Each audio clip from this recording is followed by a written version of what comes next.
So Harry and Meghan have said they want to split from the royals, but they want their children to be known as Prince and Princess. If the monarchy's children leave, can it still live on? For hundreds of years, royal duty has been passed down without question. But since Prince Archie is growing up without following the rules, the future is unclear. King Charles has a problem that no other king or queen has had to deal with. His grandson is no longer connected to the institution that shaped his family tree. Will the next generation carry on the royal tradition, or does the monarchy start to lose its future now? Not like his royal cousins, Archie grew up thousands of miles away from the institution his grandpa had sworn to protect. Prince George, Princess Charlotte, and Prince Louis knew they would be kings or queens when they were growing up, but Archie didn't know where he fit in history. The boy who came from the royal house of Windsor was, in many ways, a child from a different time. He didn't have to follow the rules that had shaped children before him, and Charles found it hard to ignore that fact. Archie was already different because of how he was born. He was born on May 6, 1999, which was different from the births of other royal children. His birth wasn't marked by the usual hospital steps, photo calls, and press interviews right away. Instead, it was a secret. Meghan Markle and Prince Harry decided to keep the news quiet so that the media wouldn't go crazy over their baby, as has happened with royal births for decades. The British press, which was used to seeing carefully planned arrivals of royal babies, was not allowed to go. There were no pictures of the baby prince right away, and the proud parents did not pose for the world. Instead, the news was tightly managed, and specifics only came out when the Sussexes wanted them to. There were changes going on in the world when Archie was born, and his parents were trying to change what it meant to be a royal. For Charles, this was a clear sign that things were changing in the royal family. He had worked hard for years to bring about modernization, balancing the customs of the monarchy with the need to stay relevant in a world that was changing quickly. But this? That was a whole different thing.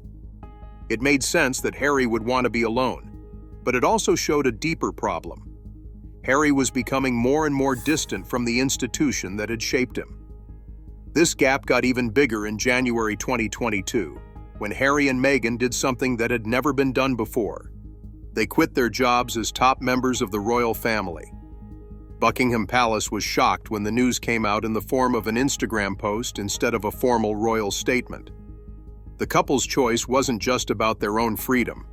It was also a conscious break with the system. For Charles, leaving meant a lot of different things. As a dad, he had long had a hard time fully understanding why Harry was so upset about being a king. As king, he knew that the choice would have an effect on the whole country. The kingdom had been around for more than 1,000 years because it could change. But for the first time, he wondered if it could handle such a public rejection by a member of its own family. What made him most upset was what this meant for Archie. In contrast to his cousins, who were growing up in a royal family, Archie was growing up far from Buckingham Palace, away from courtiers, official events, and the carefully planned parenting that had shaped Charles's own childhood. The difference was very clear. Charles knew from the time he was born that everyone would be watching him and judging everything he did in light of his future rule. However, Archie was not being raised with the idea that he would be a royal task. Charles thought about his own childhood. He had always known that he would become king, even when he was a little boy. His education, behavior, and even his free time had all been carefully shaped to meet the standards that were set for him. His father, Prince Philip, was eager to make him a strong, resolute leader. He often put rules ahead of affection. Even though the late Queen Elizabeth II was loving in her own way, she had to follow the rules of the crown and often put duty ahead of personal connection.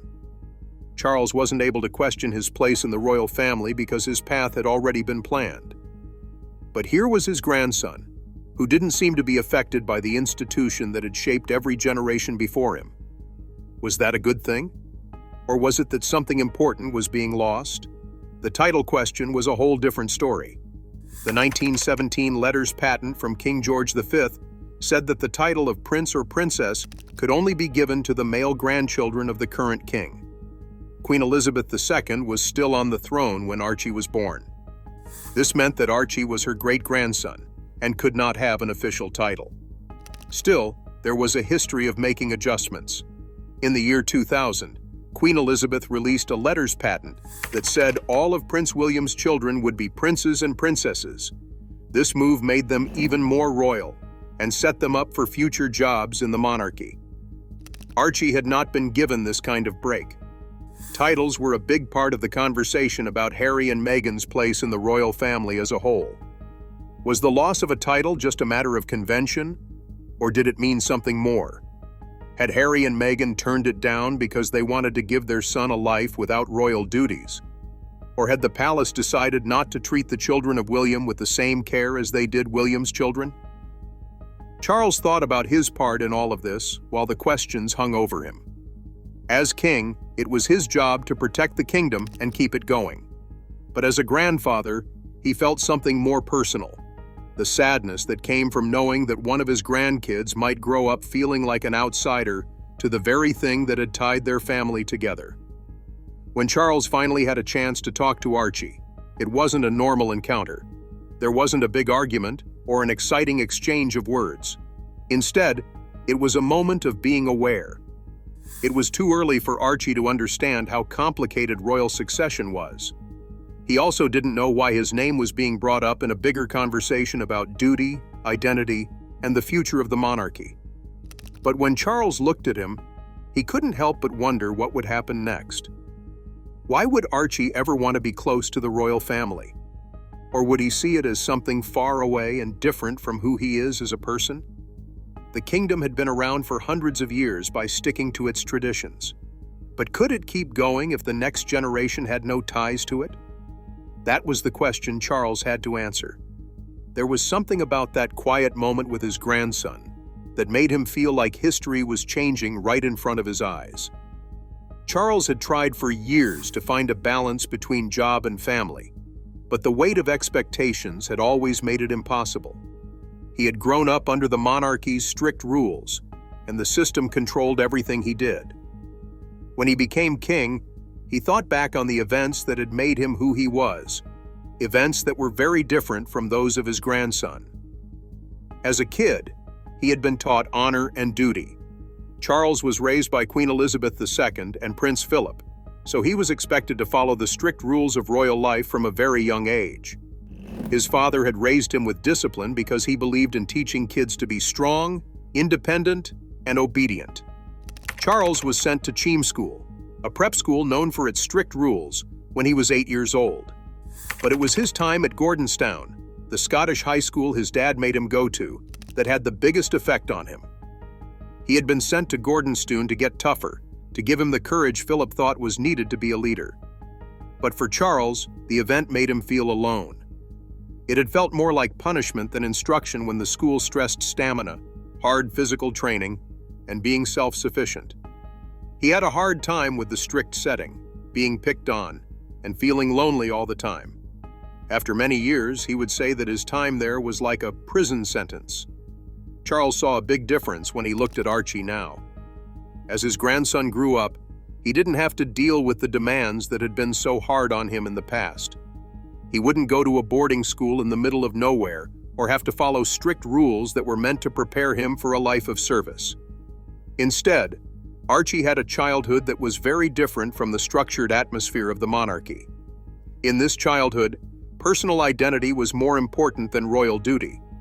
The routes that Charles's sons took were not the same.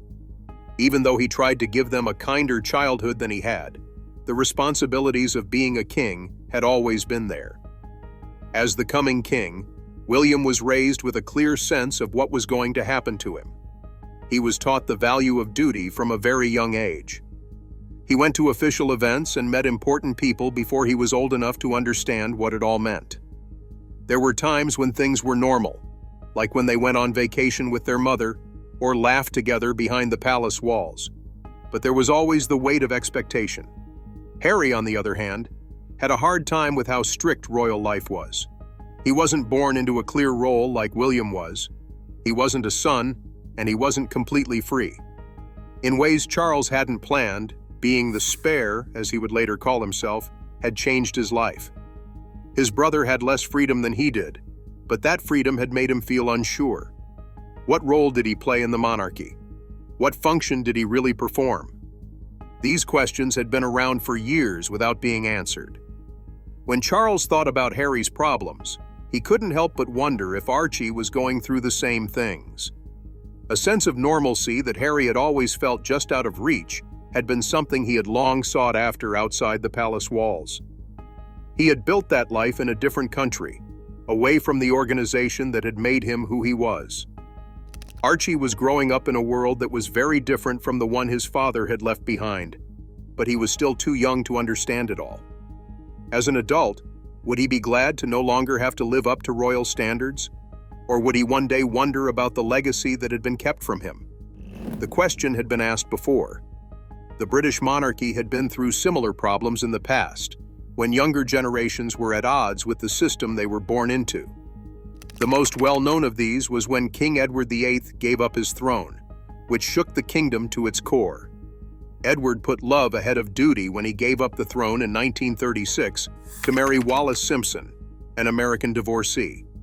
Because of what he did, the royal family was in trouble, and his younger brother Albert, who later became King George VI, had to take the throne. There were big effects after Edward gave up the throne. Being away from his family and the land he used to rule for the rest of his life was his only home. Because of his choice, the monarchy had changed, putting even more importance on service and sacrifice. It had been made clear that joining the monarchy was not a choice, but a pledge for life. In recent years, Prince Philip has been very strict about how Charles is raised. As a young man, Charles had a hard time living up to the demands that were put on him. He often felt his father's disapproval. Philip was a man of action and rules, so he didn't always understand how sensitive his son was. He pushed Charles to be strong and insisted that he follow the rules that had already been set. Charles wasn't like his dad, though. He had been thoughtful, creative, and interested in ideas rather than the strict rules of royal duty. Being married to Princess Diana was another big change in his life. It brought the world's attention to his personal problems. The end of their marriage was one of the most public problems in the history of the kingdom. Charles had to deal with both personal and official pressures at the same time.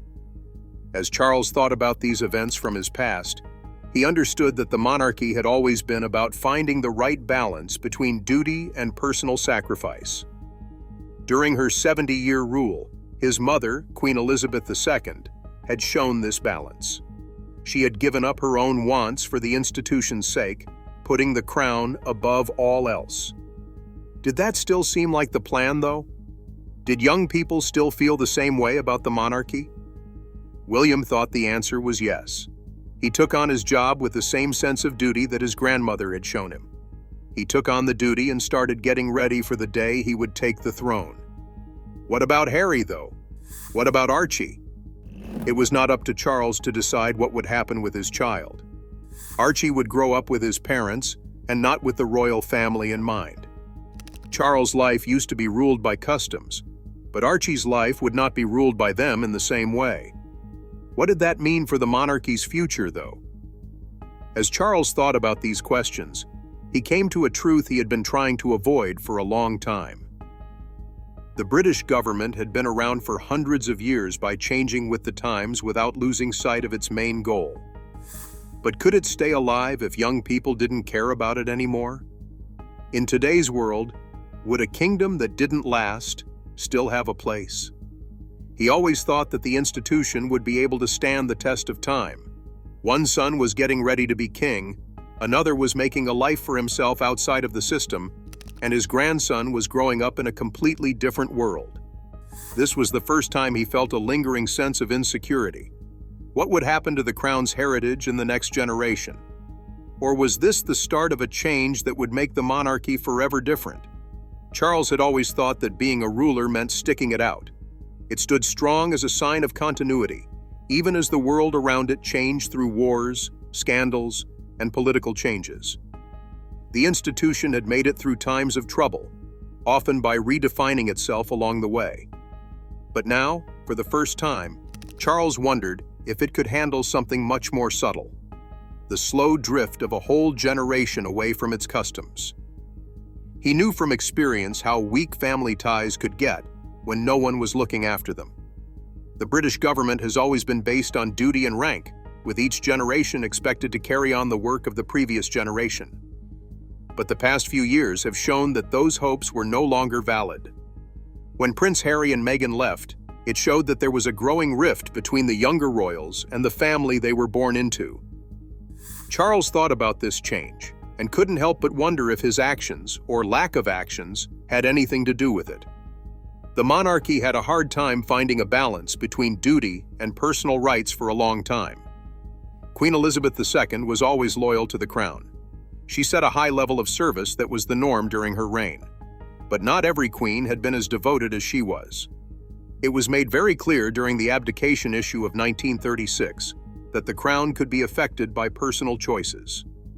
It was more than just a personal sacrifice for King Edward VIII to give up the throne for Wallis Simpson. It was a moment that shook the kingdom to its core. During the next few decades, there were more problems. The tense relationship between Princess Margaret and the royal institution brought up similar questions about how much happiness a person can have while still doing their job. The end of Charles's marriage to Princess Diana was another turning point that put the government to the test of how well it could adapt to a society that was changing quickly. Now, it looks like history is happening again, but this time in a different way. The question this time wasn't about one person leaving, it was about a whole generation changing what it meant to be royal.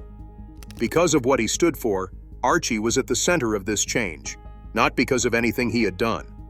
He was the first royal of his time to grow up outside of the systems of the monarchy and to have no official role in the establishment.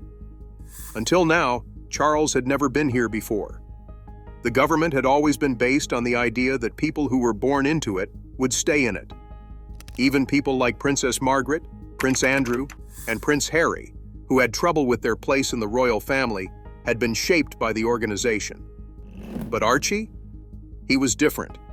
He grew up in a world where royal duty did not decide what he should do, and where his parents' choices, not court rules, shaped his life.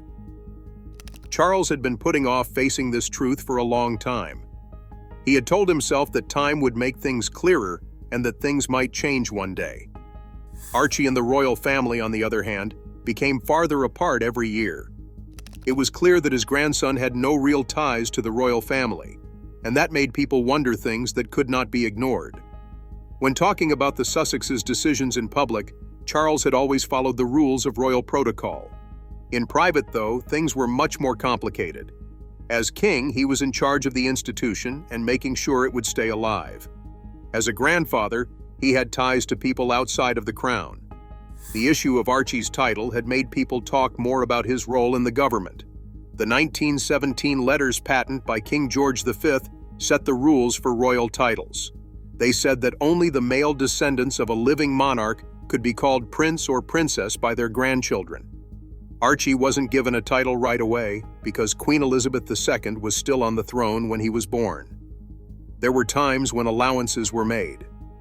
In 2012, Queen Elizabeth gave all of Prince William's children the titles of prince and princess. This meant that they would all be royal, no matter what order they were born in. Nobody made that kind of exception for Archie, though, which led to a lot of guessing about why. Reports said that Harry and Meghan turned down a title for Archie because they wanted him to grow up in secret. Others thought that the palace had decided not to offer it on purpose, which showed that the monarchy's priorities were changing. Whatever the reason, the choice had clearly set Archie apart from his cousins in a way that couldn't be ignored. Charles had to think about what this meant for the future of the kingdom. It was always thought that royal children would be raised in the traditions of the institution, no matter what their immediate part would be in the succession. People thought that they would be a part of the system in some way, even if they weren't meant for the throne. But Archie was sent down a completely different road, one that Charles had not even thought of. The truth was that things had changed. The government wasn't as powerful as it used to be, and younger people were more likely to question why it was important. It was no longer a matter of duty, but of choice. For the first time, Charles had to deal with the idea that future royals might not see their lineage as something they had to honor, but rather as something they could choose not to do. The monarchy had not planned for this to happen. In the past, people who had trouble with their place in the organization were still connected to it in some way. But what happened when members of the royal family chose to stay away from each other? What happened when they built lives outside of the kingdom and raised their kids without expecting to work for the king or queen? Charles knew that these questions would shape his rule. The choices he makes now will not only affect his time on the throne, but also the fate of the institution as a whole. Traditions were passed down from one generation to the next, which was how the kingdom was built. For the first time, though, that consistency didn't feel like it was going to happen.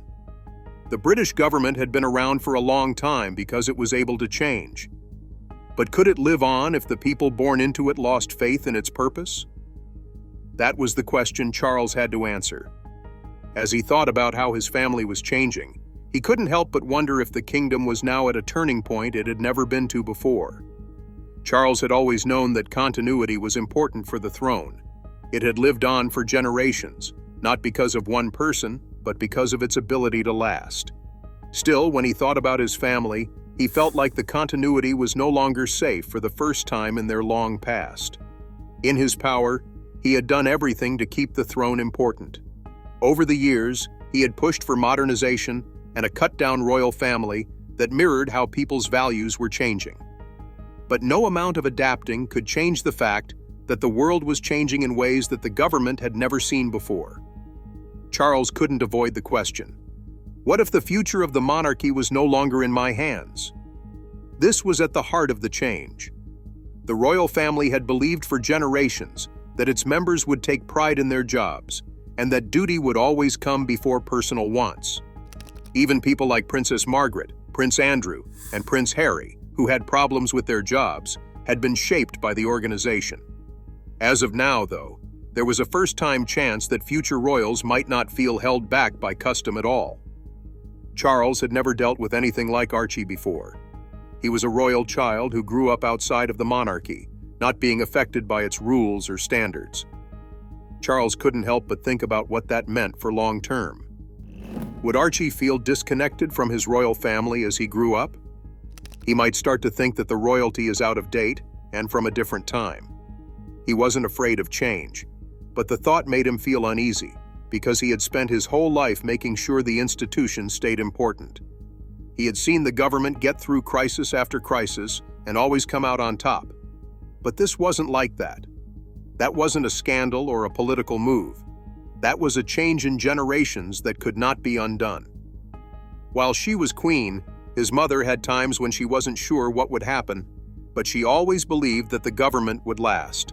She had a strong sense of duty from her upbringing and thought that the crown wasn't just a symbol, but a job that had to be kept no matter what. And that thought had been true for most of her life. The world she came from was different from the world Charles was in now, though. A royalty has always been seen as connected to the people and as a force that brought them together. What happened when that link got weaker, though? What did happen when people who were born into the system no longer felt like they belonged? Charlie knew he couldn't make his grandson play a part he hadn't asked for. He couldn't make Archie think about the royal family the way he did, and he also couldn't change the choices Harry and Meghan had made about how to raise their son. He knew that the institution's continuation depended on more than just rules and titles. It also depended on how willing each generation was to carry it on. Charles thought about his own childhood as he thought about all of this. Nobody had ever given him the freedom to choose his own road or the option to walk away. His life had been shaped by the weight of expectation. He knew that one day he would play the part that had been given to him at birth. But things had changed. His childhood standards were no longer as strong as they used to be. Tradition wasn't enough for the government anymore. It had to adapt to a world that was always changing. That, Charles saw, was the real problem he had to solve. There was always a way for the British government to adapt and move forward when things changed. Adaptation would need something different this time, though. People would have to realize that the old ways of doing things aren't working anymore. People would have to be open to the idea that the next generation might have a very different view of the organization. It wasn't clear what would happen to Archie yet, and that may have been what worried Charles the most. The monarchy had never been through anything like this before. There was no control, and there was a lot of insecurity.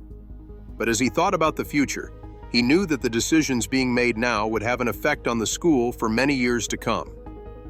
The next generation might choose to keep the royalty, but they might also think it doesn't belong in today's world. That question would set the tone for the next few years. Charles didn't know the answer for the first time ever. Charles had been getting ready for his throne ascent for all of his life. Every choice he made and every commitment he made were all for the institution he was now in charge of. But as he thought about the future, he saw that the problems he would face were different from those faced by any other king or queen. While the weight of history was on his shoulders, the monarchy's sense of security was slowly fading. The royal family was moving along with the rest of the world. Traditions were no longer taken at face value by younger people. Charles' life was no longer shaped by the standards that had been in place before. His mother had led with a quiet confidence, getting through tough times while staying firm in her view that the monarchy would last. Things were different for Charles now, though, and rules or precedents could not help him solve it. The government had changed over the years to stay alive, but this was the first time it had to deal with something so serious. For the first time, a royal family member had chosen a different path in life.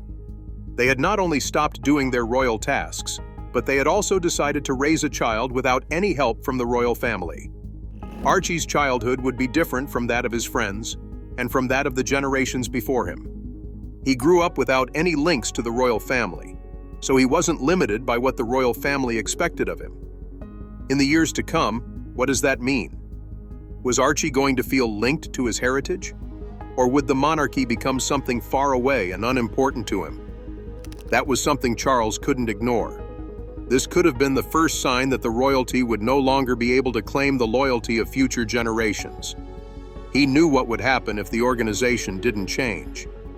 The eighth king, his uncle, had given up the throne because he couldn't balance love and duty. Princess Margaret had a hard time with the limits that were put on her. She wanted to live outside the house walls. In fact, even Charles' own son Harry had picked a different road, one that didn't involve the duties that had shaped his upbringing. This time, Charles had to make the same choice, but this time it was for the safety of the monarchy, not for himself.